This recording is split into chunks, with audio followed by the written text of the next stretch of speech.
And welcome back to another edition of The Blue Review. It is a Thursday edition. A lot to react here at ESPN LA. But first, before we get into all of that, I want to remind everyone that here at The Blue Review, we're presented by LAX, and our friends at Los Angeles International Airport are changing the travel experience, reducing traffic, saving guests time, and just tons of great stuff. So if you want to find out more, you can check it out at flylax.com/transforminglax. Welcome, Marcus Grant. No Greg Bergman today. No corporate Greg. Big meetings for the Mao, as we call him here at the office. So, I mean, how are we feeling? We got some headlines to get into, but before we kind of touch on the Dodgers, I just want to check in on you. How you doing? I mean, it's a nice day outside. It's a nice day outside. Yeah, it was not great. I think there are some silver linings. Like, we'll get into it. There was the good, there was the bad. Overall, obviously the loss is never fun, especially sort of the way it went down. But if we want to, we can find some silver linings for the show, or for the game rather. I agree. I think that all of MLB Twitter. So until the Lakers basically broke the internet today with the early news, all the sources, all everybody was talking about was Skenes versus Ohtani. And that's exactly what we're going to do today. The rookie sensation dueled it out with the unicorn, as we call him here in LA, and all around the world. But a great showcase. And I think that, yeah, like you said, there's going to be a lot of silver linings and a lot of positives we can get out of that. I mean, they actually scored over 5 for what felt like the first time in a long time. And, Ohtani looked good. So we'll get into all that. Marcus, I'll kind of start with you, just with Skenes. We talked about it before the show. We talked about it yesterday's episode and the episodes prior. We were most excited to see this guy, Skenes. We knew that they're going to New York for the weekend. It's going to be a great series, but we knew that this was actually going to be the must-watch TV. I mean, I was here with producer Cody and some of the guys in the office in the back, and we just stopped all we were doing, and our eyes were glued on the TV when Skenes approached the mound. So I want to know kind of your thoughts on just his performance. I mean, this guy's got aura, as we've been saying. He's got aura. SoCal native, full circle moment for him, seeing Shohei and now pitching against him. What did you see from him yesterday? I mean, look, he was impressive, right? He was as advertised. I think he struck out 5 of his first 6 outs, I believe, were by strikeout. They sort of got a little bit more comfortable. I think he only had 3 more strikeouts the rest of the way after those first 2 innings. But it was what you expected. Big, hard throwing right-hander, lots of movement, had guys off balance the whole time. I mean, I know there are a number of guys who took called third strikes where it looked like they didn't know what to expect. So, I mean, it very much was kind of what we anticipated. And I say that both in the good and the bad way, because the good, obviously, there's a lot of strikeouts. The sort of the bad is that he does throw a lot of pitches. And I know some of that is, it is what happens when you have a strikeout pitcher. You naturally, like, you're not getting a lot of first pitch outs if you are a strikeout guy. You're going at least 3 pitches into every at bat. But I did notice a lot of 2-ball counts, 3-ball counts, a lot of full counts from Skenes. And he went, he threw 93 pitches in 5 innings yesterday. And sort of looking at his line over his last 5 starts, that seems to be the norm. He's somewhere around, 93 to 100 pitches, and he's giving you maybe 5 or 6 innings. The walk numbers are actually down. I'm surprised because he only had 1 walk yesterday. He's only had 1 walk in like his last 4 starts. In each of his last 4 starts, rather. So in that respect, he's actually, bearing down when he has a 3-ball count, but he is using a lot of pitches, which, look, it's a lot of fun to watch. And I'm going to say this, and it's going to come off like haterade. It is not. It is not intended to be. But if I am the Pirates, I do want him to be a little bit more efficient, just because it is max effort on every throw. It is, I sent that tweet in the group chat yesterday, just the list of pitches that were like 99 or above, and there were a ton of them. Yes, a lot of them were pitches out of the strike zone. They were called balls. It is going to be a lot to ask this guy to stretch out and have some longevity if you were max efforting and you were throwing 90 some odd pitches every time out, but you're only getting through 5 innings. So if you're the Pirates, you love the strikeout numbers. You love what you have seen from him so far. You do want a little bit more efficiency if you want this guy to be around long term. Yeah, and I mean, just watching yesterday's game, it's one of those, I mean, obscure moments where you look back at that message that you sent with the numbers, all those above 100-mile-per-hour pitches. You see Chapman at age 36 throwing 104. Yeah. As a baseball fan, I mean, you really just have to sit back and go, wow, look what the game has come to. But also, yeah, I think to your point, I wholeheartedly agree. The Pirates, you might be a little worried moving forward just if you're seeing just straight gas. I know that's what the game has moved towards, and I know that that's what GMs and everyone prize right now, but we'll have to see. We're seeing a lot of injuries, and knock on wood, the guy's an amazing talent, and you hope nothing bad happens.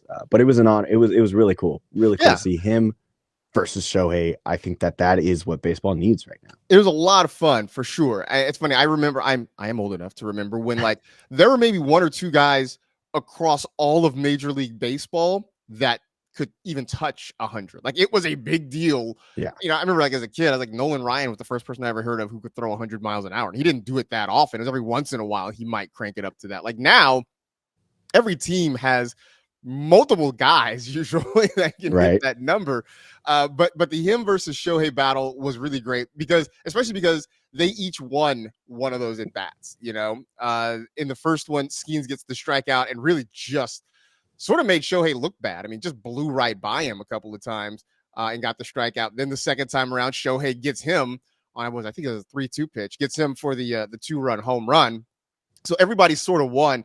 The closest thing I could sort of think of, and it wasn't rookie versus veteran, but I remember once it was like a ninth inning where Eric Gagne versus Barry Bonds, and I think at the time it was a 2-0 game. I remember Bonds was up in the ninth, nobody on, and Gagne got ahead of him a little bit and just decided, I'm just going to challenge him and see what happens. And Bonds blasted one deep center field. It worked out. It was only 2-1 at that point. Gagne gets the last couple outs, and the Dodgers go on to win. But it was a similar moment where everybody. I remember being at a sports bar for it, and everybody stopped and watched the TV to watch this battle. Like, when Bonds hit it, the whole place just erupted and went, because it was just amazing.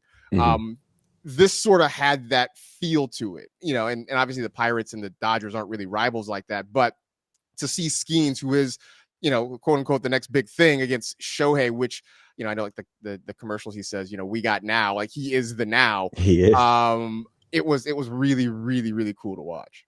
You mentioned, it's funny you mentioned, obviously, yes, the Dodgers, Pirates, not rivals in any sense or form, but it's weird that 10 out of their last 15 games against the Pirates, they've lost. I think Pirates happen to have their number, and sometimes that happens. Weird things happen in the MLB. When there's 162 games, sometimes there's certain teams that have big streaks against you, and I mean, it kind of is what it is. But there were positives yesterday. If you look at it, I mean, Paxton, maybe his first truly rough outing. He's had some games where the offense has kind of saved him so far this season, but he's been able to work out of those situations. But yesterday, you could mark it down as a negative. This was one of Paxton's worst performances, but the offense still kind of showed up.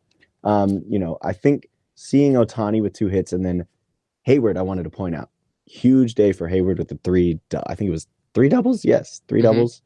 That was massive to see somebody at the bottom of the lineup start to come together, start to figure things out. What did you see out of Hayward and just kind of the offense in general? Even though they lost 10-6, I mean, you're still seeing 6 runs get put up, I guess.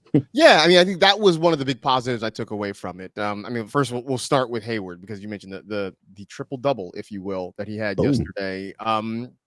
He really has started to hit the ball really well the last few games or so. He came back, after that extended period on the injured list. He's kind of was off to a slow start, but lately he actually is starting to put the ball in play. Not just put the ball in play, but hit the ball hard. I mean, you've seen a number of doubles, you've seen triples, seen a home run from him. So he really is starting to slug a little bit, which is nice, because we have talked ad nauseum about the bottom of the lineup and the struggles there, and especially not being able to generate any real power out of the bottom part of the lineup. So for Hayward to go out and do that, that is certainly very, very encouraging. Overall, I thought the encouraging part was sort of that the team didn't just lay down and get run over yesterday. We are all texting. Yeah, I was in there with John Ireland yesterday, and I said when the Pirates scored the first 2 runs, I'm like, this, I was like, that might be ball game just because of the way Skenes was throwing. And it's like we ended the show. I think it was like 5-0 when I walked out of the studio. I get in the car, it's 7-0. I'm like, this is miserable. I'm like, I'm gonna stick with it. I'll watch, I'll listen, whatever. The fact that they fought through and got themselves within striking distance a couple of times. I mean, there was a point, it was 5th inning, right? It was 7-3. They had the bases loaded with Teoscar up. I mean, it was a situation where one swing of the bat could have tied it. Obviously, they didn't get that. The Pirates go on. They eventually score 3 more runs, but the Dodgers kept battling, kept scratching, kept clawing. So it was sort of nice to see that, especially after the night before, the offense generated literally nothing. They did not score a run. So it's a small thing. It ends up still being a loss. I know a lot of folks, especially fans, are not really into moral victories, but I think if you're going to not be completely doom and gloom about it, I think you look at the way they sort of battled, especially against Skenes. I mean, they figured out how to get on base, to get hits, to, at least make him somewhat uncomfortable, because that's the thing they didn't do to Jared Jones the night before. They were able to make Skenes at least a little bit uncomfortable, even if they didn't score a ton of big numbers. So baby steps, right? I mean, considering where they were the night before, the fact that they got 11 hits, they generated 6 runs, and really it was one majorly bad inning that killed them. I guess you can sort of take some good away from that. Yeah. I mean, you look at Pages, you got the homer there, kind of putting his average up around 260 still. He's still hovering around there, and he's looking a little better than he has the past couple weeks. I think he's trying to get that OBP up to around 300, which, isn't great, but where he was prior to this, it's nice to see that the numbers are moving up. And, there are, like you said, just a lot of things in that game that you're able to take away. I think if you have Muncy in a game like this, would have been huge. Maybe would have been a different outcome, because we're seeing a lot of these guys when there are bases loaded or just runners in scoring position. You're seeing a lot of fielder's choices, a lot of double plays. So seeing a guy who can get it in the air like Muncy would be good. Still no really update on him, which is very unfortunate. But looking forward in the future, you got a guy like Muncy who can blast that in the air, maybe even just get a sac fly at the very least, is huge for momentum wise. But I mean, last night was what it was. And like we said, 10 of the last 15, the Dodgers have lost to the Pirates. Man. I wanted to kind of check in with the chat. At first, shout out to Clinton Yates. I see CY in the chat. He remembered that exact moment that you talked about with Gagne and Barry Bonds saying, first pitch 100, I think 1 miles per hour, took it foul, and that second pitch just straight out. The Bonzian era was a moment to live through, and I can barely remember it just because as an OC native, of course, I got to see some of that Bonds in 2002. And I say, were you alive in 2002 for the Angels World Series? Yeah, I was 6. I was 6 years old. So okay. some of my earliest memories was actually seeing all of Anaheim. We're not going to get into the Angel review, even though looking around the rest of the NL West, shout out to the Angels for sweeping the Padres. Yeah. It's wild too, by the way. I heard this yesterday. Let me verify that this is the case. You only have at the moment 1, 2, 3, 4 teams in the entire National League that are above 500. That's right. You've got the Cubs that are at 500. Excuse me. I know they had a walk-off win last night against the White Sox.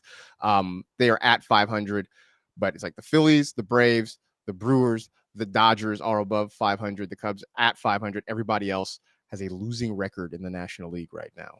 Not great. I can't remember. I mean, the last time it had only been this few of teams. The Dodgers have a 7-game lead right now over the Padres and an 8-game over San Fran. I mean, everybody's kind of bunched it. The San Diego through Arizona is all bunched in looking at the NL West. But it is a crazy stat to see. Yeah. Speaking of that Cubs walk-off, by the way, Boog Shambi's call was just electric. I love his ball game. It's one of my favorite calls. But this is weird. I don't even know how to really describe it. Like, I mean, obviously, does it mean that the AL is stronger, or is it just it might be. I mean, I'm sort of looking at the American League teams right now, right? I mean, the Yankees are playing phenomenal baseball right now. The Orioles, who look, they're 3.5 games back of New York, but the Orioles are a really good team, and I don't watch them regularly, but when I see them, they're really fun to watch. They're playing well. The Guardians are playing some good baseball. The Royals, very quietly, are 10 games above 500 right now. Seattle is actually your leader in the AL West. 4.5 games up on the defending World Series champions. It's wildly that the Rangers are below 500, but we all still believe at some point the Astros will figure it out, because the Astros always seem to figure it out. I think there is a lot more depth of talent in the American League than you're seeing right now in the National League. And then throw in the fact that we have a lot more interleague play. When it was just American League versus American League, National League versus National League, those things even out a little bit more. But what you're seeing with so much crossover, I think right now the American League does look like the stronger circuit. Yeah. So I'm staying on this topic, looking in the chat here. I think it's our friend Stone, Steve Mason in the chat. He brings up an interesting comment. He says the Dodgers are the most disappointing team that's actually in first. Okay. I agree. Okay, that's what I was going to see. Yeah, no, I mean, I agree. It's funny because we come on this show, and again, we're doing a daily show here, right? We're talking about what happened after every game. And so we can get a little bit granular, and we talk about the disappointments and the holes in this lineup, in this roster. And look, be honest, right now they are not playing great baseball. But you look up and they have a 7-game lead, right? They are still 13 games above 500. They are still, the odds-on favorite to not just win the West, but run away in the West. And people are still pegging them as a better than even favorite to, win the National League pennant. So they are a good team. They're not playing good baseball right now. And I think for those of us who watch this team on a day-to-day basis, you sort of feel that. I mean, look, I have friends. I have a friend who's a Mets fan, and he's, he sees the Dodgers because he lives in Los Angeles, but doesn't necessarily pay as close attention. And he's always like, man, this team's really great, and it's one of the best run organizations in baseball, and on and on and on. Some of that's because he's a Mets fan and he has to deal with the complete polar opposite of that. But I think for those people who get to take sort of the longer view, they realize how much talent this team has. It's those of us who watch it very, very closely and sort of live and die with it that we see the flaws kind of stick out at us. No, that's a great point. We nitpick, as Greg says, and we have to here on the Blue Review, and that's what the chat is here for as well. We nitpick. And when you're hardcore Dodgers fans, when you got it like that, you just have to. What are they? So 5-5 in the last 10. Pirates 6-4. What will a win from Walker Buehler mean to this Dodger squad heading into New York? I mean, one, obviously it stops the skid and just has them feeling good heading into what's going to be a really tough series coming up over the weekend. And I think for some of it, again, I think for Buehler, every start is sort of an individual opportunity that we look at it, one on what he's doing, what the merits of it are. The last time out, it was rough. I mean, he walked 4 or 5 guys, I think, the last time. Through all the struggles, he still only gave up 4 runs. I mean, it's not great, but for the way he threw, it could have been a whole lot worse than just the 4 runs he gave up. So, now he gets another opportunity against the team that yesterday, notwithstanding, doesn't put up a ton of runs. They're not a big hitting club, not like what you're going to see when you get to Yankee Stadium over the weekend. So it's a chance for him to sort of go out and attack a team that doesn't necessarily have a ton of pop. That, again, minus what happened yesterday, doesn't always put up a big number when it comes to runs. So it's a chance for him to kind of maybe continue to work on some things. And offensively, hopefully what we saw yesterday after the first couple of innings, hopefully that kickstarts the offense again. I mean, you mentioned Shohei, right? He had a couple of hits, including the home run, hit the ball hard a couple of times as well. Pages had a home run. Shohei is starting to hit the ball. So hopefully that kind of kickstarts some things. Hopefully Mookie can get kickstarted. I mean, he's in a major slump right now at the top of the lineup. So if they can sort of kind of get him back going again, because I feel like when he is hitting and he's getting on base, this offense really, really starts rolling. So if they can get him on, I think he's 1 for his last 23, 24, something like that. It's been pretty rough. So hopefully they can get him going again too. Yeah, I forgot who it was. Someone in the office came in with the low blow while we were looking up during that first inning and he struck out. I think the graphic was showing that, yeah, he was 1 for 21 or so in his last at bats. Yeah. And they were like, oh, reminds me of and I was just stop there. Just stop there. I do not need to be reminded of the past. Yeah, let's hope that Mookie tonight figures things out. Yeah, his average has dropped to 309, which oh boy, still over 300. Oh But no. Yeah. you know where he was prior to this, and you know he's still up there as an MVP favorite. But to have a skid like this is a little worrisome. But at least he's doing it now, Yeah. in beginning of June, and not in September and October. So yeah, I agree. Seeing Walker right now, I think that his last 3 games, he's gone 6 innings, 5, and then 6. Super encouraging to see that he is now getting his pitch count up. He's able to go deeper into games. And like you said, I think he's really only allowed, no more than 3 runs here and there. So while it's not amazing, it's good to see that while he's working on things, he's not getting blown up. So tonight will be a great test for Bueller. Yeah. Or not tonight, rather this afternoon. And I think if he can get through the first inning, the first 2 innings, relatively unscathed, I think you're going to have a really good start because it just feels like it's early on when he's a little bit rocky, and then he starts to settle in a little bit for the last 3 or 4 innings that he's on the hill. So if he can get through the first couple of innings unscathed, I think you're going to get a pretty good start out of him, and then it's just up to the offense to kind of really get things going because you're going to want those bats warmed up before you get to New York because the Yankees are going to score runs. You're going to have to try to match them offensively all weekend long. And that is going to be a tougher ask than said. Just with the way that they've been pitching as well. They got Luke, was it Gill, who's like or Jill? I believe Gill. Gill. Who's an rookie of the year candidate right now. I mean, he's a little older, but still rookie of the year candidate. You got Garrett Cole, who's like getting healthy again. Yankees are going to be scary, and I hate to say that because I never like it when the Yankees succeed.